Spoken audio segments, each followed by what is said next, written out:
종로구 창신동에 있는 한 상가 건물. 창문과 건물 틈새로 시커먼 연기가 쉴 새 없이 뿜어져 나옵니다. 3층 상가 건물에 있는 신발 가게에서 불이 난 것입니다. 저희가 현장 독촉한 상황은 동대문 상가의 5층짜리 건물에 그 3층 그 신발 가게 내부에 화재가 발생해가지고 그 검은 연기가 내부에 꽉 찬 상태에 있어가지고 저희가 진압을 하는데 상당히 어려움을 겪고 있었습니다. 굴절 사다리에 오른 소방대원이 연기가 나오는 창문 쪽으로 다가갑니다. 창문을 깨고 진입을 시도하지만 진열장으로 막혀 있어 쉽지 않습니다. 급기야 진열장을 떼어버리는데요. 3층 창문에선 유리 파편과 부서진 잔해들이 아래로 떨어져 사방으로 흩어집니다. 저희가 그 소방 차량을 배치한 후 그 진압대원과 구조대원들이 그 화점층, 그러니까 불이 난 층으로 달려가가지고 화재를 진압하고 4층과 5층에는 주거 지역이기 때문에 그 농염이 연기가 위로 많이 발생하여가지고 구조대원은 4층과 5층으로 인명검색하는 데 주력하였습니다. 지휘차에서 그 4층에 요구조자가 한 명 있다는 지령을 듣고 저희 구조대원이 빨리 신속하게 이동을 하여가지고 쓰러져 있는 요구자를 발견하여 안전하게 그 지상으로 대피 유도시켰습니다. 그리고 이동이 가능하신 29명은 옥상에서 지상으로 안전하게 대피 유도하였습니다. 이 불로 상간에 있던 상인 등 30여 명이 연기를 피해 긴급 대피했습니다. 또 상점 내부와 신발 500여 켤레가 타 소방서 추산 600만 원의 재산 피해가 났습니다. 인파가 붐비는 상가에서 일어난 아찔한 화재 사고. 비록 인명피해는 없었지만 시민은 놀란 가슴을 쓸어내려야 했습니다. 서초구 잠원동의 한 쇼핑센터. 불길과 함께 하얀 연기가 치솟아 오릅니다. 상가 건물 지하 1층 음식점에서 불이 난 것인데요. 이 불로 연기가 퍼지면서 상가에 있던 주민 20여 명이 대피하는 소동이 빚어졌습니다. 지난 3월 5일에도 강북구 한 상가 건물 9층에서 불이 나 30분 만에 꺼졌습니다. 이 불로 인명피해는 없었지만 점포 일부가 불에 타고 소방차 25대가 출동해 인근 교통에 큰 혼잡을 빚었습니다. 이처럼 도심 상가에서 일어난 화재는 까딱하다간 대형 인명피해로 이어지기 쉬운데요. 화재 예방을 위해 어떤 점검이 필요할까요? 상가에는 대량의 상품이 전시되어 있고 그 상이라든지 유동인구가 너무 많아가지고 만약에 화재가 발생되었을 시에는 그 대량의 인명피해가 발생하고 화재를 걷잡을 수 없게 커질 수밖에 없습니다. 소방시설을 완비하고 자체 점검을 실시하며 전기시설을 함부로 설치하면 안 되고 문어발식 콘센트를 사용하면 안 됩니다.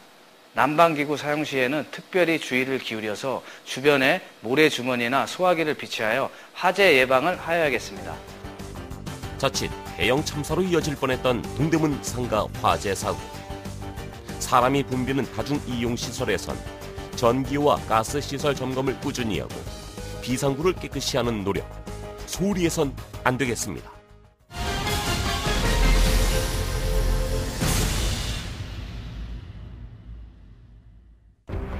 모두가 잠든 새벽 3시.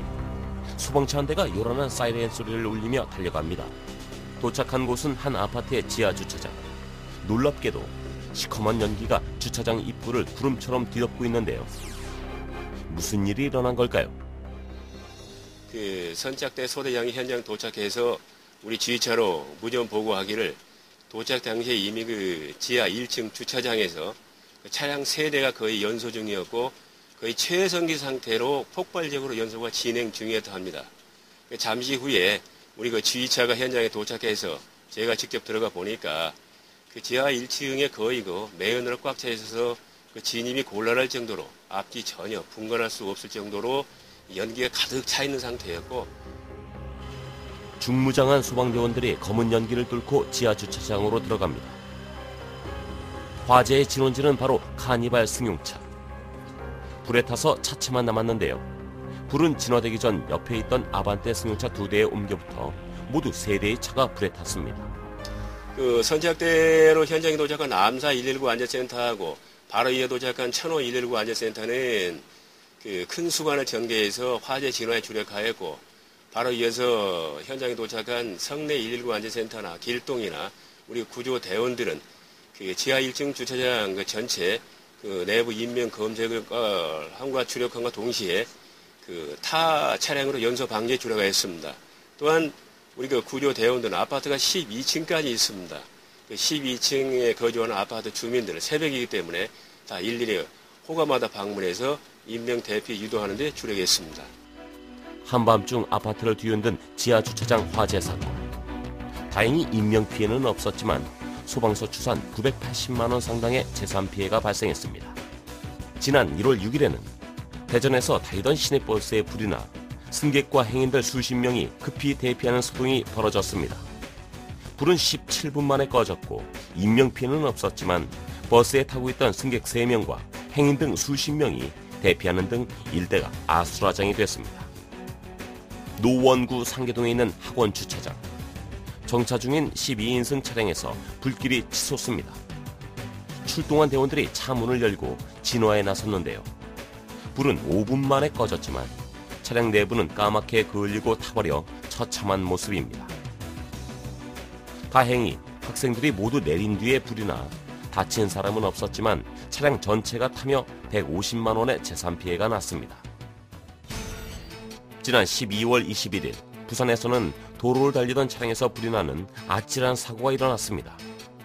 이 불로 다친 사람은 없었지만 자동차 엔진룸 등이 불에 타 소방서 추산 600만 원의 재산 피해가 났습니다. 차량 화재는 주로 엔진 과열로 시작된 불이 순식간에 차량 전체로 옮겨 붙는 경우가 많은데요. 엔진 과열은 여름에 더 자주 발생할 것 같지만 오히려 겨울에 더 많습니다. 실제로 최근 4년 동안 겨울에 불이 난 차량이 여름보다 최대 10% 이상 많았습니다. 겨울에는 추운 날씨 탓에 정비를 소홀히 하는 경우가 많아 더욱 조심해야 합니다. 차량 화재의 약 30%는 엔진 과열 등 기계적인 결함 때문에 발생하는데요. 특히 겨울에는 히터를 장시간 켜고 냉각수가 얼 수도 있어 엔진이 쉽게 과열될 수 있습니다. 차량 화재의 대표적인 예를 보면 일본 화재처럼 전기 계통 아니면 연료 계통, 배기 계통 이게 크게 세 가지 유형으로 나눌 수 있습니다. 거기에 이제 물론 교통사고나 방화도 포함이 되고요. 전기 계통은 차량 불법 개조를 해서 헤드라이트 이게 조도를 높이기 위해서 휴지를 통하지 않고 직선으로 연결한다든가 그래서 과전류, 과부하 현상이 발생하고요. 그래서 화재가 발생으로 이어지기도 하고요. 또 연료 계통은 연료나 오일이 누설돼서 엔진 계통이나 배기 뜨거운 온도의 고온에 의해서 화재가 발생하기도 하고요. 또 배기 계통 쪽은 연료 자체가 혼합 부족으로 혼합 과정에서 직접적으로 연료가 누출되면서 배기 머플러 같은데 고온에 의해서 화재가 발생하기도 합니다. 또한 냉각수 부족 현상으로 엔진이 과열되면서 화재로 이어지기도 합니다. 먼지가 쌓인 상태에서 합선이나 작은 정전기에도 쉽게 화재가 발생합니다. 겨울철 차량 화재를 막기 위해서는 엔진 과열을 일으키는 급출발이나 급가속을 자제해야 합니다. 또 엔진의 먼지와 이물질을 자주 제거해주는 것도 화재를 예방할 수 있는 좋은 방법이 될 수 있습니다. 차주들이 수시로 차량 관리를 해주는 게 최우선이고요. 차량 내부에 휴지는 전격 휴지를 사용하시고 모든 배선은 전격 휴지를 통해서 반드시 연결하시도록 하고 연료나 오일이 누설되는지 여부도 수시로 체크해주고 냉각수는 부족한지 또한 반드시 체크를 해준 게 꼭 필요합니다. 차량을 정비할 경우는 반드시 지정된 차량 정비업소에서 하시고 지정된 부품을 사용하셔야만이 차량 화재를 예방하는 데 좋습니다. 운전자 본인은 물론 다른 이까지 위험에 빠뜨리는 차량 화재 사고. 겨울철 정기적인 차량 점검만이 차량 화재 사고의 위험에서 벗어날 수 있습니다.